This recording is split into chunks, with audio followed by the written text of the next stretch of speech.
NBA Finals Game 3 best bets, taking a look at some of the top plays, obviously, in this one. I said it, or really the graphic said it. Of course Boston's going to win. Meiselman, you tell me, minus 160 on the money line on the DK Sportsbook. Is that number too steep to take straight up?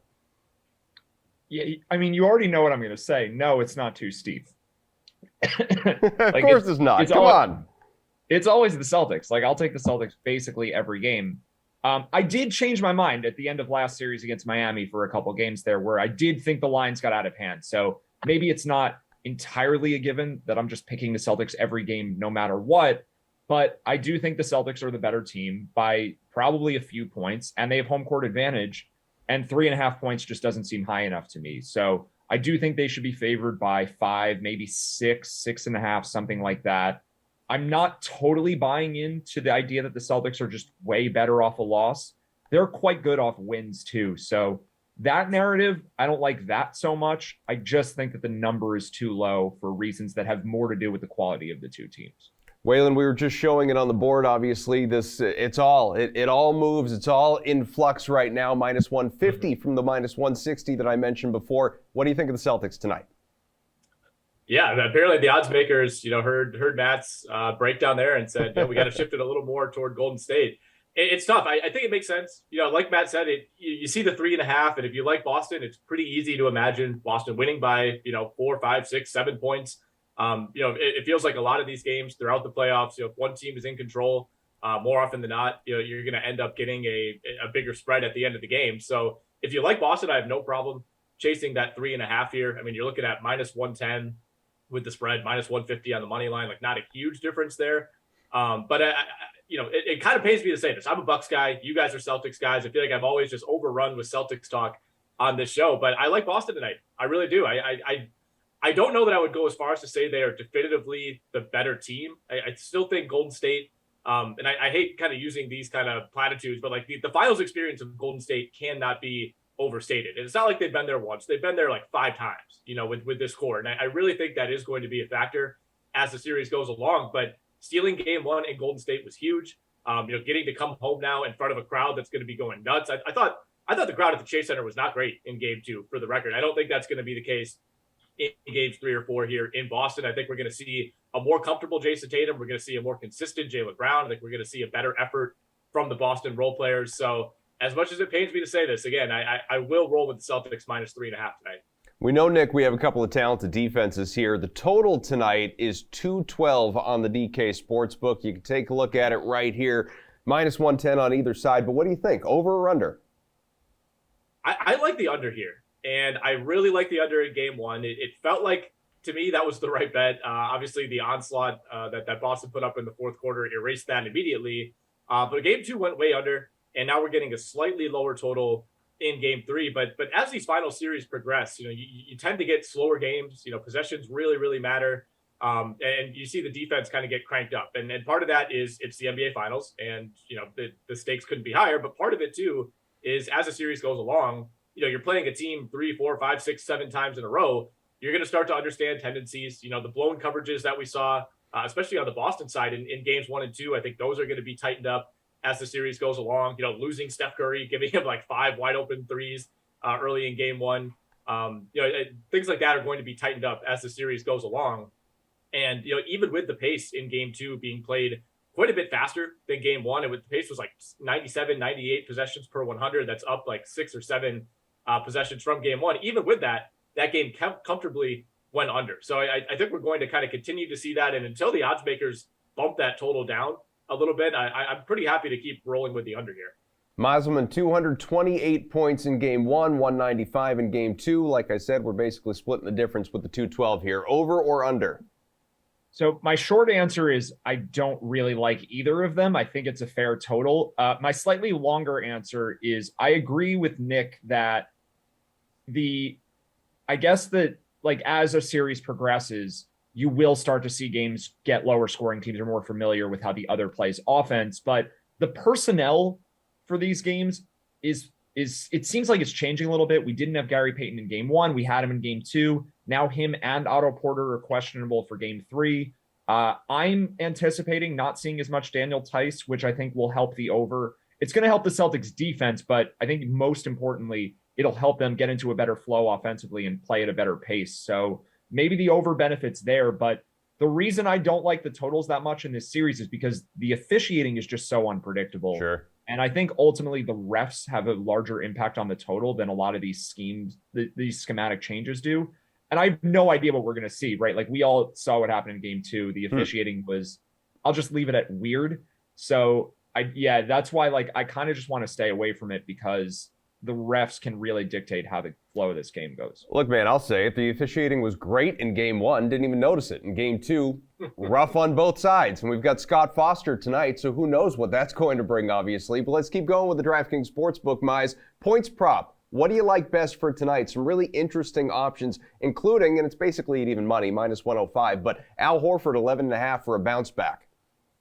Yeah, that's where I was first looking. I don't really love it. Like, I think Horford will play better, but I think that number's kind of right for him. I'm going to make a pick that I've already made a couple times in this series, and that's the under on Steph Curry. I'll just take the best scorer in the series and go under there because I think the Celtics are going to play smaller. I think they're going to do a better job just not leaving him open. And if we really think about this matchup, like this should be a brutal matchup for Steph Curry. It was in game 1 after the first quarter. Like it was just so difficult for him to get open shots. And then game 2, we were basically just letting Draymond Green set any kind of screen that he wanted to. And I can't anticipate that happening again in game 3. I just don't think Curry can get the shot attempts up when defenders like White and Smart, and even Pritchard to some extent, maybe Brown a little bit too, like they're just going to be in his face all game. I think as the series goes along, Curry's just going to have to pass more because he's obviously the main guy on this Warriors team that can score. And especially now with Klay Thompson clearly I already thought Klay Thompson was overrated. He's having a rough start to the series. He hasn't had the best playoffs overall either. So I think the Celtics realize that, and they're going to just focus even more on Curry. It's going to make him have to give up the ball. So I kind of like the under here at 28.5 points. Nick, Clay's looking for the self-motivation. He's been YouTubing himself. He's looking at Game 6 Clay clips.